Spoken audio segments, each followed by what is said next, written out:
اعوذ باللہ من الشیطان الرجیم بسم اللہ الرحمن الرحیم۔ واقعہ درود پاک کی بدولت قبر میں راحت ملے گی، کیسے ملے گی؟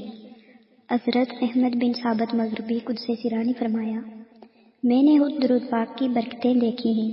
ان میں سے ایک یہ ہے کہ میں ایک رات تہجد کے لیے اٹھا، تہجد پڑھ کر بیٹھ کر درود پاک پڑھنا شروع کر دیا۔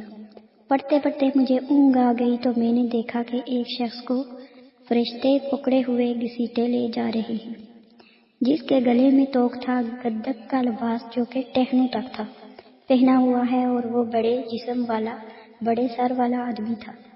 اس کا چہرہ سیاہ، ناک بڑی اور منہ پر چپک کے داغ تھے۔ میں نے ان گھسیٹنے والوں سے کہا، میں تمہیں اللہ تعالیٰ اور اس کے پیارے رسول صلی اللہ علیہ وآلہ وسلم کا نام دے کر پوچھتا ہوں کہ بتاؤ یہ کون ہے؟ انہوں نے جواب دیا، یہ ابو جہل ملعون ہے۔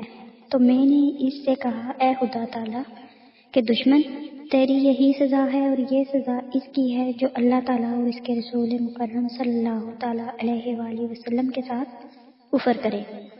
پھر میں نے دعا کی، یا اللہ یہ تو تھا تیرا اور تیرے پیارے نبی کا دشمن، یا اللہ مجھے اپنے حبیب صلی اللہ علیہ وآلہ وسلم کے دیدار سے مشرف فرما، یا اللہ مجھے یہ انعام عطا کر، تو ارحم الرحیم ہے۔ پھر میں نے دیکھا میں ایک ایسی جگہ میں ہوں جس کو میں پہچانتا نہیں۔ اچانک ایک جان پہچان والا دوست جو کہ حاجی اور نیک بزرگ تھا، میں نے اسے سلام کہا، اس نے جواب دیا۔ میں نے پوچھا، آپ کہاں جا رہے ہیں؟ فرمایا، میں رسول اکرم صلی اللہ علیہ وآلہ وسلم کی مسجد شریف کو جا رہا ہوں۔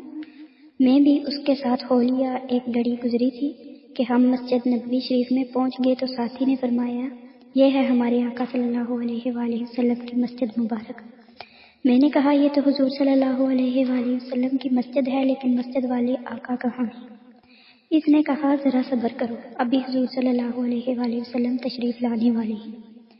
تو شاہ کونین صلی اللہ علیہ وآلہ وسلم تشریف لے آئے، اور ان کے ساتھ ایک اور کامل بزرگ بھی تھے جن کے چہرہ انور میں نور تھا۔ میں نے آقا دو جہاں کہ صلی اللہ علیہ وآلہ وسلم کے حضور سلام عرض کیا تو حضور نے فرمایا، اللہ کے پیارے خلیل ابراہیم علیہ السلام کو بھی سلام عرض کرو۔ پھر میں نے ان کی خدمت ببرکت میں بھی سلام عرض کیا اور دونوں سرکاروں سے دعا کی درخواست کی تو دونوں حضرات نے دعا فرمائی۔ پھر میں نے دونوں کے حضور عرض کی کہ آپ دونوں میں میرے ضامن ہو جائے۔ تو آقا دو جہان صلی اللہ علیہ وآلہ وسلم نے فرمایا، میں تیرے لیے اس بات کا ضامن ہوں کہ تیرا خاتمہ ایمان پر ہوگا۔ پھر میں نے عرض کی کہ مجھے کوئی نصیحت فرمائے جس سے اللہ تعالیٰ مجھے نفع عطا کرے۔ یہ سن کر فرمایا، یعنی مجھ پر درود پاک کی کثرت کرو۔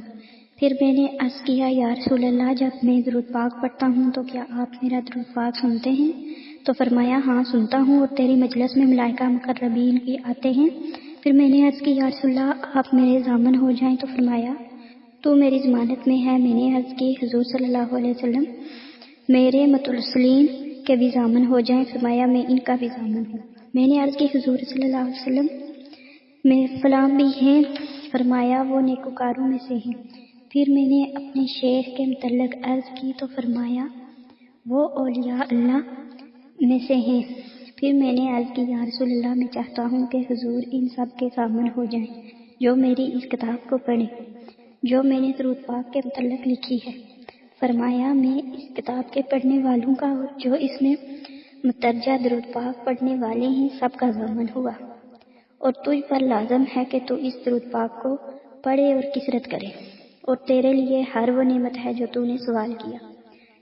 پھر میں بیدار ہو گیا اور اللہ تعالیٰ سے امید رکھتا ہوں کہ وہ مجھے درود پاک کی کثرت کی توفیق عطا فرمائے گا، اور یہ کہ وہ ہمیں اپنے حبیب پاک صلی اللہ علیہ وآلہ وسلم کی زیارت سے دونوں جہانوں میں محروم نہیں رکھیں گے، انشاءاللہ۔